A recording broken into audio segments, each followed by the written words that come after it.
क्या आप जानते हैं कि इंसान की मृत्यु के बाद उसकी आत्मा तुरंत अगला जन्म नहीं लेती? गरुड़ पुराण कहता है मृत्यु के बाद 13 दिन आत्मा के लिए सबसे भयानक होते हैं। लेकिन सवाल ये है उन 13 दिनों में आत्मा कहाँ रहती है? मृत्यु वो पल जब एक पल में शरीर शांत हो जाता है, लेकिन शास्त्र कहते हैं मृत्यु अंत नहीं बल्कि एक यात्रा की शुरुआत है। गरुड़ पुराण के अनुसार जैसे ही प्राणी शरीर छोड़ते हैं, आत्मा कुछ समय तक अपने ही शरीर के पास भटकती है। वह देखती है अपने रोते हुए परिजन, अपना निर्जीव शरीर और वो सब बातें जो वह अधूरी छोड़ गई। आत्मा चीखती है लेकिन कोई उसकी आवाज नहीं सुनता।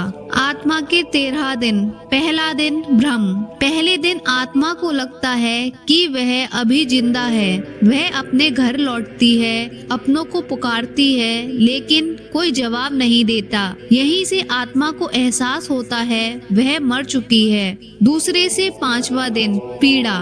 गरुड़ पुराण बताता है इन दिनों आत्मा को तेज भूख और प्यास लगती है, लेकिन वह कुछ खा पी नहीं सकती। इसलिए शास्त्रों में कहा गया इन दिनों पिंडदान और तर्पण आत्मा को शक्ति देते हैं। अगर ये कर्म ना किए जाएं, तो आत्मा कमजोर होती जाती है और उसकी पीड़ा बढ़ती है। 6 से 9वां दिन कर्मों का स्मरण।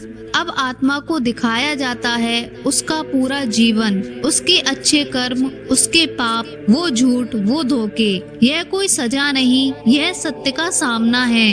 कई आत्माएं यहाँ टूट जाती हैं क्योंकि वे पहली बार खुद को बिना झूठ के देखती हैं। 10वें से 12वां दिन यमदूतों का आगमन। अब आत्मा के पास आते हैं यमदूत। वे डरावने नहीं होते जैसे फिल्मों में दिखाए जाते हैं। वे केवल कर्मों के दर्पण होते हैं। आत्मा को बताया जाता है उसे किस मार्ग पर जाना है, स्वर्ग, नरक या फिर पुनर्जन्म। गरुड़ पुराण के अनुसार 13वें दिन आत्मा अपने परिवार से अंतिम विदा लेती है, इसलिए 13वीं का कर्म सबसे महत्वपूर्ण माना गया है।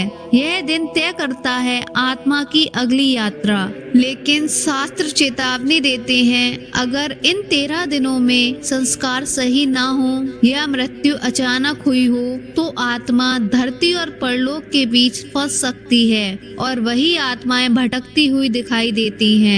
अक्सर रात में अगर कोई बिना हवा के दीपक हिलता देखे या अचानक अजीब सी बेचैनी महसूस करे, तो पुराण कहते हैं शायद कोई आत्मा अपने 13 दिन पूरे कर रही हो। अगर यह कहानी आपके मन को छू गई हो तो चैनल को सब्सक्राइब कीजिए और वीडियो को लाइक कीजिए। और अगली कड़ी में हम खोलेंगे नागलोक का वो रहस्य जहां आज भी इंसान का जाना मना है। जय धर्मराज।